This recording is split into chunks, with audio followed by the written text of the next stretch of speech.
Good morning, Kathy. Good morning, Lindsay, Jen, Karen. Hello, everybody. Good morning. Happy Wednesday. Wednesday is a good day for Way Day. This will be a short huddle up, have a little bit of motivational, just motivate each other, connect with each other, get ready for the day, and hope everybody has a perfect day. Wednesday is what I've always called Way Day. It's a great day to weigh in. We'll talk about that. We'll talk about your why. We'll talk about staying motivated, and then we'll let you go. Usually we don't have anything on the schedule on Wednesday. That's a back office day for me. But I thought that we would go live and just make sure everybody's on the path to success today. All right. Way to go, Gail. Hit 138.8, you skinny thing. You're going to have to jump around in the shower to get wet. Lowest weight since January 2022, 3.8 more pounds to go. Your journey's a lot like mine, isn't it? It's our weight loss journey looks like an unprofitable company on Wall Street, except for we're profitable because we're going down. Our graph is just up and down, but not huge ups, not huge downs, just consistent.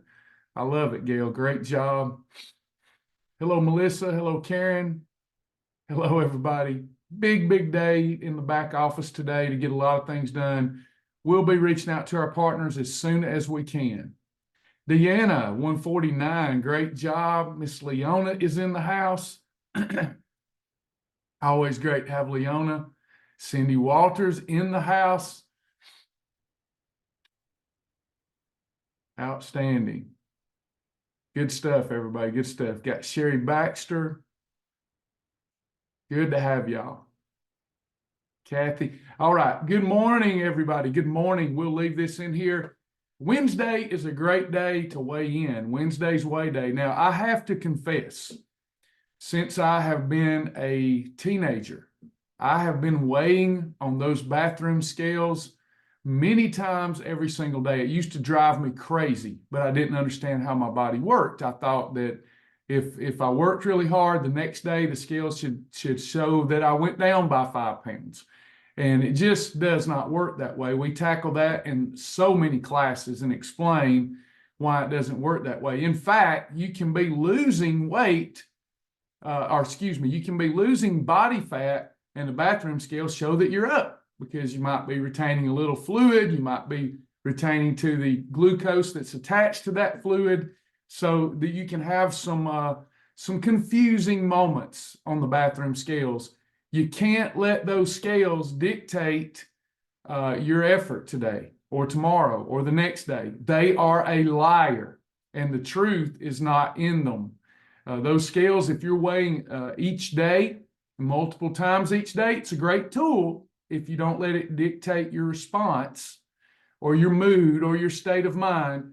But if you're going to let it dictate state of mind, you have to know that those scales, those bathroom scales, they are a liar, and there's no truth in them if you're weighing daily. In fact, you could drop 5 pounds and think that you lost 5 pounds of fat. They're lying. You can't lose 5 pounds of fat in a day. Did y'all know that?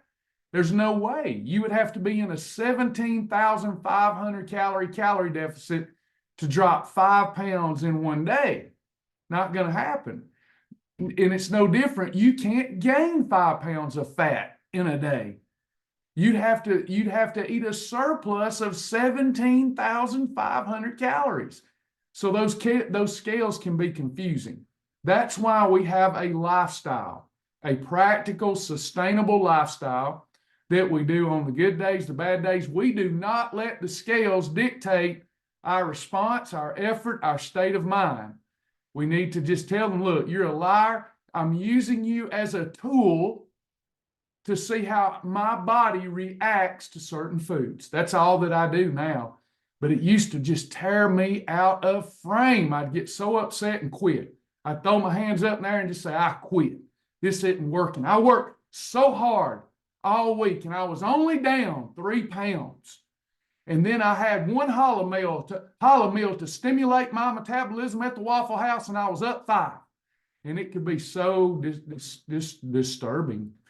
And I would just quit over and over again. And then I learned with time, wait a minute, this is a trick. It's a trick. This is their line. Okay, I don't let them dictate my effort or response. Now, if you're looking at the scales week over week, once a week, they tell a little more truth, but they can still be deceptive. So let me explain. In other words, I've worked hard all week. And let's say that I'm down 3.5 pounds. And I do the math. 3.5 pounds times 352 weeks a year. Good gracious, I'm going to lose 160, 170 pounds. I'm on the right track, down 3.5 pounds in a week. That's good. And then I have one hollow meal, but that hollow meal was a baked potato. And a baked potato is heavy. And then when I drink liquid, it's holding on to the liquid that I drink 2 to 3 times its weight in the liquid. And then I get on the scale the next day and I haven't processed all that. And I look at the scales and I'm up 4 pounds over a baked potato. The baked potato didn't even weigh 4 pounds. How can this be? Has anybody ever felt that way? Be honest. The baked potato didn't even weigh 4 pounds. How did I put on 4 pounds? But it latched on to 2 to 3 times its weight in water, pulled it into the cells. So even if you're looking at the scales week over week, once a week, they can disturb you. They can cause you to quit. I want you to look at those scales and go, you're a liar and the truth is not in you. Let God be the truth and everything else a liar, right? So that those scales are the truth. I mean, are not the truth. They're a lie, L-I-E. So we don't listen to that. Now, why do I call Wednesday weigh day? Monday morning is a great weigh-in day. Wednesday morning is a great weigh-in day for most people based upon the cycle of life that most of us live. When do we mostly get in trouble with our lifestyle? It's Friday, Saturday, Sunday, possibly, right? In fact, when you get into maintenance, you could adopt this as a maintenance strategy. Monday through Thursday, you have perfect days. Friday, Saturday, Sunday, you take hollow meals. You will always wind up where you need to be on that following Wednesday. Because on the weekends, now I said maintenance, on the weekends, you're letting your hair down a little bit. You're just letting your hair down. And you're having some things you wouldn't normally have. You're rewarding yourself, or you're going out with the husband or the wife or whatever it is, and you're just letting your guard down a little bit. And then you enjoy the pleasure of food. Okay, here at Shibboleth, we're working on not living to eat, but eating to live. But occasionally it's good to let our hair down. And then on the weekend, hey, you enjoyed yourself. Now, Monday, you need to expect you're going to be up a little bit. But if you're back to those strict perfect days, Shibboleth simplified, a regular perfect day, a red column day, if you're back to that by Wednesday morning, if you've tried this, you know I'm telling the truth. By Wednesday morning, you're back down to where you were before those hollow meals on the weekend. So Wednesday's a good day because you're getting off that you're using the glycogen as energy, and the water that's attached to the glycogen is evaporating. It's like high tide, low tide at the ocean. So you got the beach, right? You've got that big old beach, beautiful beach. During high tide, the sand is covered up. You can't see the beach. During low tide, you see the beach. Same thing with your weight loss. So when you're having hollow meals, everybody say, that's high tide. It's high tide. It's covered up. And then on Wednesday morning, if you had the 2 perfect strict days, you've got low tide, and you can see the results. Hope that makes sense. Now, really, the only way to know if your effort is paying off is to stick with your chosen lifestyle, whatever that is, and look at what the bathroom scales say month over month. Now, when they start telling the truth, is looking at it from March 1st compared to April 1st. Then, if it says you've only lost a pound, you haven't put forth much effort. That's the truth. Talking to myself. If I had a goal to lose 20 pounds and I look at the scales a month later and I'm only down a pound, I didn't put forth much effort. So it's about consistency and persistence. Even in the face of adversity, persisting forward, doing what you're supposed to be doing, even when it's hard, even on the days you don't feel like doing it. That's the key. Okay, so weigh day. Wednesday's a good weigh day for most people, but the scales only tell the truth if we look at them month over month. Now, what do I do, though, if I believe I put forth the effort and I didn't lose any weight? Now, what could be likely is you just have very little weight left to lose, and your calorie deficit is so insignificant that we have to pick up the energy expenditure. So there are cases where you could have worked hard and the scales didn't reward you, but you're close to goal. Like my weight now fluctuates 2-3 pounds a month. I can put forth effort with my dietary habits, but I'm just not going to lose like I used to lose because I don't have as much room, enough calorie deficit in there. So if I still want to lose more, I have to pick up the calorie expenditure rate. So there are reasons that it's not effort-based. But if you've got 20, 30 pounds to lose and you're only losing a pound a month, something's off. But what if you believe you're putting forth the effort and you're still not being rewarded and you got a lot of weight to lose? That's when we got to button down the information. That's when you got to come to class. That's when you got to learn, okay, let me go to class. Let me make time to go to a live class. And let me ask the questions, okay? I got 30 to lose. I'm journaling, and I'm not losing, and I know I'm putting forth the effort. Then let's look at your journal. We need to take a look at that and see what's missing in translation. Now, if you're not journaling, nobody can help. Travis, I know what I'm eating. Why can't you help me? You don't know what you're eating. Neither do I. If I don't journal, I get in some sneaky little calories. I like that meme. I can't remember it exactly, but it says that calories are those sneaky little critters at night that sew your clothes tighter or something like that. And there's just every idle word we give an account for. Like somebody will say, Travis, you said such and such. I say, I didn't say that. Then I go watch. I'm like, yep, I said that. Every idle word. So same thing with calories. Calories are sneaky. They're sneaky little things, and they get in there. They can get in there via condiments. Like you can go to Zaxby's and get honey mustard dressing, 2 little packs, and it's like 400 calories. So you got to be careful with those calories. Empty calories count. So be careful with your calories. Make sure you're journaling. Many people struggle with the journal. It takes less than 5 minutes for a good old journal entry. You take your phone, snapshot of whatever you ate, whatever you consumed. At the end of the day, put that in there. You can do it as you go. You can do it at the end of the day. But we need that, and take pictures if you can. But we need that in your journal so that we can assist you if you hit a wall. We don't need to assist if you're not hitting a wall.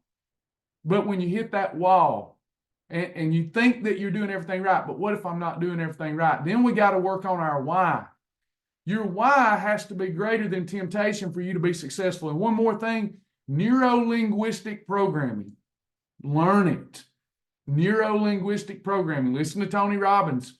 You've got to realize that if you've attached pain to dieting, you're not going to do what you need to do. You got to start talking to yourself the right way. Dieting, if it's painful, none of us here are going to stick to it. Unless there's a huge payoff every day, and that's not the way weight loss works. So dieting is not painful. You're getting thinner, you're getting leaner, you're getting healthier, you're becoming happier, you look better, you've got more self-confidence. You've got to shift that programming that you've done and society's done to you through the years so that you attach pleasure to dieting. I know it sounds impossible, but it's not. Some people even start with this, less pain. They say, well, it's hard to lose weight. I don't agree anymore, but I used to say it. It's hard to lose weight. Well, it's even harder to stay where you're at. So you might even start off, if you can't find the pleasure in dieting, start off with finding the less pain. It's less painful to go on and do what you need to do to get the weight off than it is to stay where I was. So you might want to look at it that way, but there is pleasure in it. In fact, those of us that's been doing this long enough, when we get off of it, we can't wait to get back to it. We just can't wait because we feel so much better. We're eating delicious foods that help us lose weight instead of delicious foods that cause us to gain weight. It's all in the programming that we do. All of life is that way. Take chocolate. If you look at chocolate and you've programmed through your nerve system, your central nervous system, that chocolate tastes good, you're going to have it. We all yield to instant gratification over delayed gratification unless we've reprogrammed. But if you look at chocolate like I do, and you say that's a reward 6 days a month, because if I eat that poison on a day that I haven't earned it, that chocolate equals pain for me. And I have never been in more pain emotionally, spiritually, physically than I was when I was over 300 pounds. So that chocolate equals pain. You have to begin to associate pleasure with the things that you need to be doing and pain with the things you don't. Many of us are in a pickle today in all kinds of areas because we've attached so much pain to the behaviors we need to engage in to get us to where we want to go. That's a fact. I got 3 fingers pointing back at me. But if we can attach to the activities that we used to associate with pain, if we can attach, oh, that's a pleasurable outcome, we will engage in that exercise session. We will engage in positive speech. We will engage in the right behaviors. So that's really all I got for you today. Those of you that don't have a good why, a big why, please work on my Vision for My Life worksheet. That will help you a lot. Please work on your vision tracker in your journal, that little slideshow that we have where you can put in your painful, pleasurable pictures and click, play some music, get fired up before you eat. Don't listen to the chocolate. Don't listen to the chimichanga. It's going, eat me. Say, you a liar and the truth is not in you. And begin to program that you equal pain. I got a bad relationship with food. I thought you was a good relationship. You know, it's kind of like this. They've done all kind of studies. If somebody was beat around, abused when they were young, and they wrongly associated pleasure with that abuse or reward with that abuse because they let their abuser abuse them, guess what happens? They get later in life, they surround themselves with abusers because they neuro-linguistically programmed abuse through their psychology to a reward or pleasure. Do you see? Do you see what I'm saying? I'm telling you the truth. Tony Robbins, I would suggest some of that neuro-linguistic programming, personal development by Tony Robbins. Good stuff. And also the book, the Bible, that'll help. And also James Allen, As a Man Thinketh. That'll help you big time. Any questions or comments for me? Can you go over the Renfro scale, how it works at another meeting video sometimes when you can work it in? Gwen, the Renfro scales, the instructions in there. I've got an old set of them. There's an app that you download, the Renfro app. And if you've got your Bluetooth on, it will, I think if I remember right, it will automatically pair to your Renfro scales. And I will try to do a more in-depth session at some point for you, if you'll remind me, where I pull up my app and show you the numbers. But basically, here's the gist of it. It's a biometric impedance device. So if you stand on it barefooted, it will tell you about where you're at with your excess fat, your reserve fat, your essential fat, your BMI, all of that stuff. Our online assessment does it, but it's only as reliable as human accuracy with your measurements. The Renfro may be a little more consistent and accurate, but it will be off. The only way to know that stuff for certain is a hydrostatic water weighing test or a caliper, a set of calipers that somebody knows how to use. I like Renfro because you can see trend lines there, but it's a very inexpensive, very durable set of scales that you can get from Amazon. And if you got Bluetooth capability, and I'm sure you do, it links automatically to the scales. You get on it and it records all that for you. You don't enter your measurements, it calculates them for you. The Renfo scale does that for you if you stand on it barefooted. If you're talking about the online assessment on the My Shibboleth website, it is only as reliable as your cloth measuring tape and your measurements. But then it's pretty accurate. It uses 3 different algorithms. You choose the algorithm, but here's the benefit of those things. They show you your trends. They're not going to be perfect, but if you measure the same way, same place every time, they show you your trend line. Let's see. I don't want to miss anybody. Look, sometimes I miss people and they think that I'm purposely overlooking it. I'm not. I'm not purposely overlooking it. Just make sure that I see it. Sometimes I don't see it. And then people feel like I purposely was ignoring them, and I'm not. And also, I have one contact in where I can see long and one I can see short. So if I'm doing like that, I'm not winking at you. I'm trying to read what you're saying. I'm not in Zoom this morning. That's something we'll discuss later. I do not have a regularly scheduled Wednesday or Friday. I just go live impromptu to connect. Sometimes I can't. That's a back office day for me now that we're short staffed.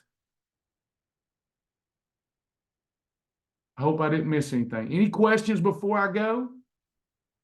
Any at all?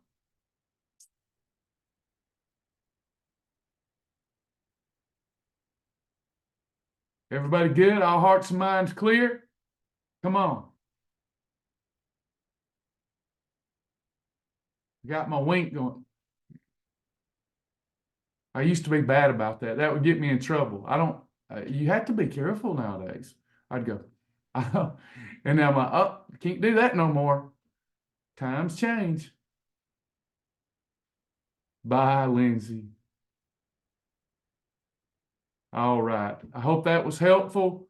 I look forward to supporting you and doing the best I can to support you. We love y'all in the Lord. Our Father which art in heaven, hallowed be thy name, thy kingdom come, thy will be done in the earth as it is in heaven. Give us this day, Lord, our daily bread, and forgive us of our debts as we forgive our debtors. Lead us not into temptation, deliver us from evil, for thine is the kingdom and the power and the glory forever. Amen. Amen. Thank y'all. Talk to you soon. Thank you, Cheryl.